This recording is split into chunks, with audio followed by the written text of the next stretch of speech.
Oh, it's too late, Jared. We're recording. You can do it, Jared. I know you can do it. All right, so I will start off. That movie was fucking intense. Throughout the whole movie, usually I find war movies fun, even like a movie like Saving Private Ryan, because there's a lot of action and fighting. This movie, though, I'm like, yeah, no. War's not fun. I already knew war wasn't fun to begin with, and I know it's just the movies, and movies seem to glorify it. I think, as speaking as someone who's never been in war and I don't want to be in war. I have a suggestion. Go ahead, Jared. Why don't you tell your podcasters what we're talking about? I'm getting into that. Well, they'll know when they see Dunkirk written on it. So, yeah. Dunkirk. We're reviewing Dunkirk. All right. Anyway, I hope I'm never in war. I don't want to be in war. No way. But if I am, I think that's what it's probably like. It was so nerve-wracking. It was so intense. My nerves were racked. How are your nerves, Jared? Yeah, my nerves are racked. You too much. Go ahead. Hurry up. You're wasting valuable time. It was very well done. There was nothing cliche about it. Which I love. No. I love when they could do that, and it doesn't happen too often. Nope. So many times movies are trying to like hit their trope values, the things that get their audience to react, even though it's a cheap reaction. Yes. It's like, all right, here's this trope, or here's a hero. A hero is a sacrifice. Yes. Now they had all of that in there, but it was very real. It really was like you were reading a diary. Right, but it's not like, a guy gets shot and he's like, go on without me, or we have to do this for Bobby. Right, exactly. Do it for Bobby, and then he dies. There was none of that. It really, it watched like a diary read. Oh. It was very well done in that. The storylines, they were chaotic in a way that was very structured, but it was very. But it was done very purposely. Yes. It fed into the idea of the film that you don't know. You had no control over what's going on. You had no control over what was happening next. It was just, did you have the will to kind of push on and somehow end up in a place where you weren't blown up, drowned, or burnt alive. So it was very... Now, the way it was told... ethereally done. It was non-linear, though. So there were moments where it's like, okay, this is now at night, but then it flashes in the day. And so it was kind of like, I think of Memento, kind of. Yes. It's that non-linear storytelling. And they kind of set that up a little bit in the beginning. I'm not totally sure I understood exactly what they meant, because they said day 1, day 2, day 3, well, and then they gave an hour. Now, were those three different timelines? Okay, so the first one, I believe, we just saw the movie, so this is going through memory. The first one was The Mole. Now, I believe The Mole is like the docks or something. So that was like one week or something, and then the sea was 1 hour, and then there was another one that was a different time. So I think maybe it was... We had 1 day. So it was 1 day, 1 hour, 1 week. Yeah, so they were on the beach for a week, while the father and son were on the sea for an hour, traveling from England to Dunkirk. Right. And then the sea was, I don't know, how long it was. Right, so, and then the plane was in the air for a day, I guess. Was the plane in the air for a day? That was the day one. Yeah. I guess that's how it worked, right? I think.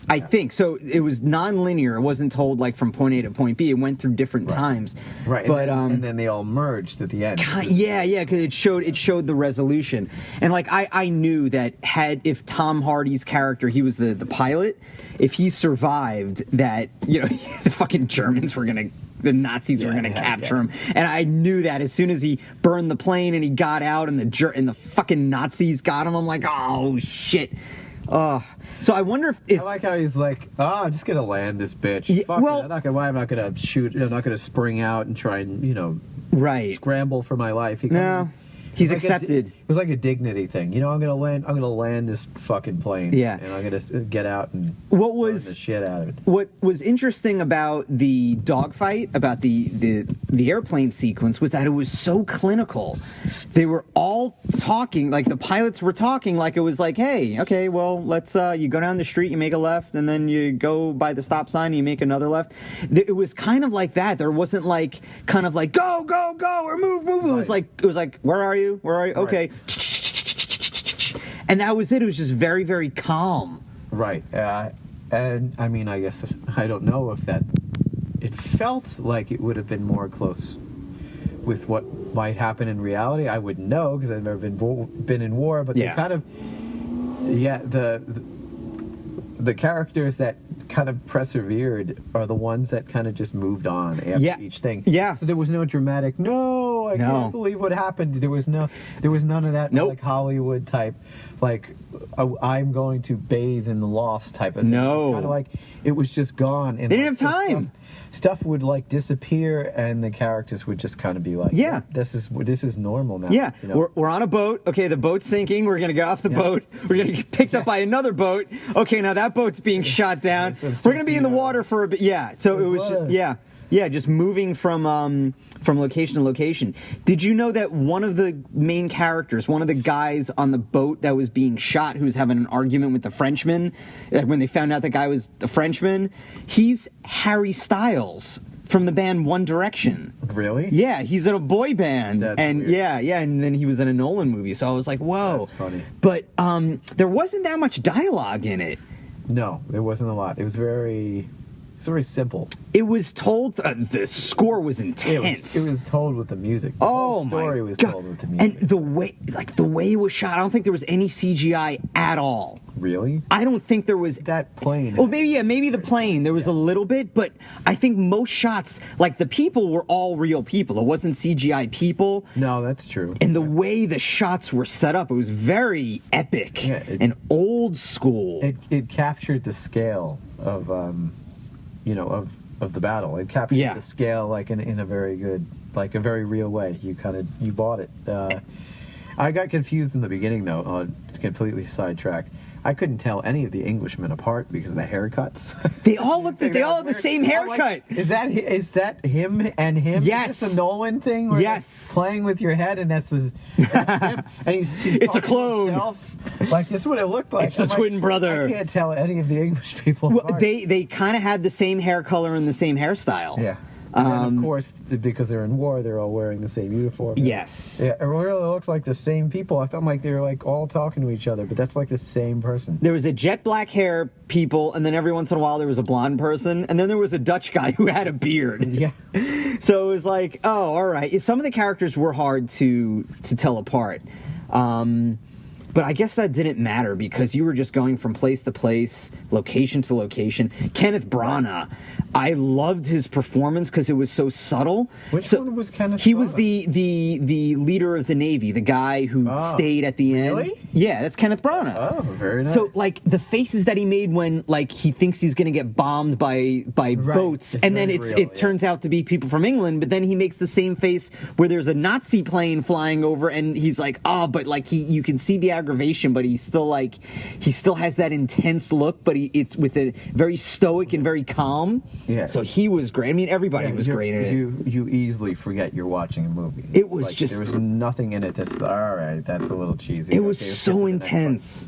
It was so intense. Like, even, like, war movies that aren't supposed to be fun, like Saving Private Ryan's not a fun movie. Platoon is not a fun movie, but there are moments in it where you're like, yeah, or whoa, or yeah, come on. There's some very caricature-y or Hollywood moments in the films, and this one didn't. It didn't stray from the realism. The realism really was like preserved very well. There's like enthusiasm with the movies I just mentioned in a weird, even Apocalypse Now, it's like, oh, okay, cool, wow, that's cool. You know, this one is like, I just want the war to be over. When are they going to stop? It's like, oh no, the war's not over. They got to go after Dunkirk. They got to go back and fight some more because their homeland's being targeted by the Nazis. Yeah, go ahead. Yeah, and I thought it was very well. I liked the. I mean, it's the way history was, I imagine, but yeah. I thought I loved that they picked the part of the story where they, you know, the men are there fighting, and usually every war movie, the people who survive are the heroes. But the heroes were not the people, were not the soldiers, weren't the people who even survived. It was the people who went in who didn't need to do any of that. It was the civilians who went in. And I thought they did that very well because it snuck up on you at the end. You didn't know who the hero of the film was until all the boats started pulling up, and pulling the men off the beach. Yeah. So because that chaos was kind of like at first I didn't know. I'm like I understood that they kind of outlined that it would be small boats coming to get them, and whoever they could spare. But it sounded like it was going to be like 3 boats. I'm like, what's that going to do? I'm like, who gives a shit?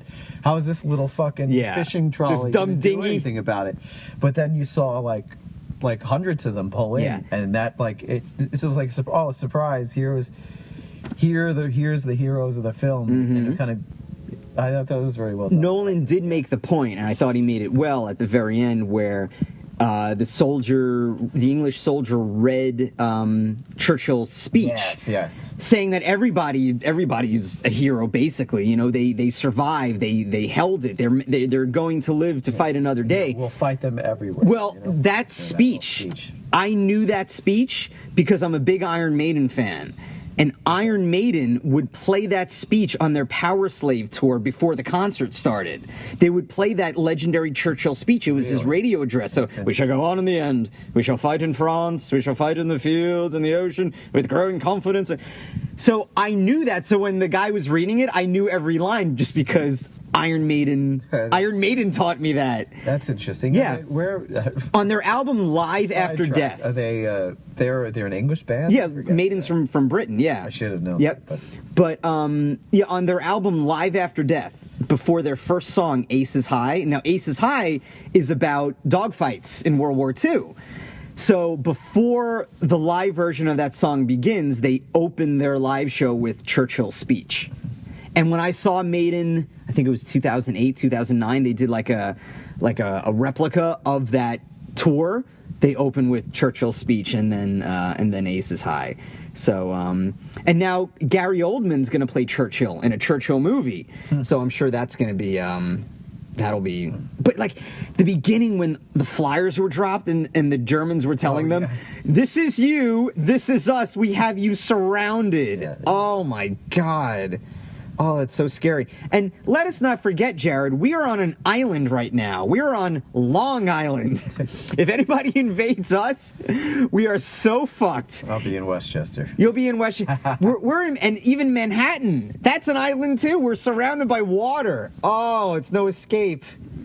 Oh, those stupid Nazis. It's a good thing strategically. There's no reason to come after dipshits from Long Island. Yeah. I mean, there's Indian Point.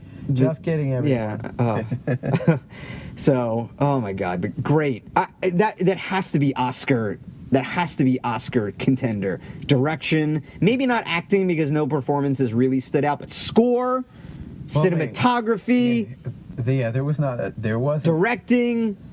There wasn't a single performance, but all of the performances together were the performance of exactly the film, and that seemed to be the point. Oh, so well done. Yeah, it's very well done. What year is this? This is 2017. This might be the movie of the year so far for me, but this is before Star Wars Episode 8 comes out, and Rogue One was December, so that doesn't count. So yeah, so right now I think Dunkirk is the movie of the year, until Star Wars, which I'll probably like better just by default. So, all right. Any final words, Jared? No, that's it. That's it. All right. Well, hopefully, I'm going to put spoiler alert while I describe in the description of the movie. So anybody hearing this better have seen the movie, or else you're spoiled.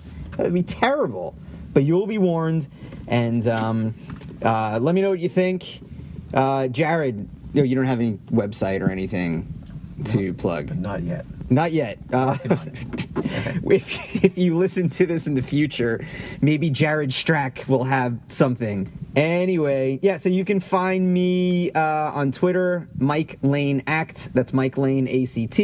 On Facebook, facebook.com/Mike Lane Actor. And you can email me at MikeLaneAct@yahoo.com. Please share these podcasts, comment, review, anything so I can be more visible, get more listeners, and hopefully make some money doing this. All right. Have a great night, great day, great afternoon, anything. And until next time, until the next podcast, bye. And just a little addendum because I just wanted to clear stuff up, which is great for having a podcast because I get to do that. And the fact that it's not live, I get to add some things or take away some things. It's just, if I ever do a live podcast, oh my God. You know, because sometimes people say stuff and you want to clarify some things, or sometimes people say things defamatory or mentions people's last names, and it's just like, oh man. That's why the delay is there, at least in terrestrial radio. So anyway, let me get to my point.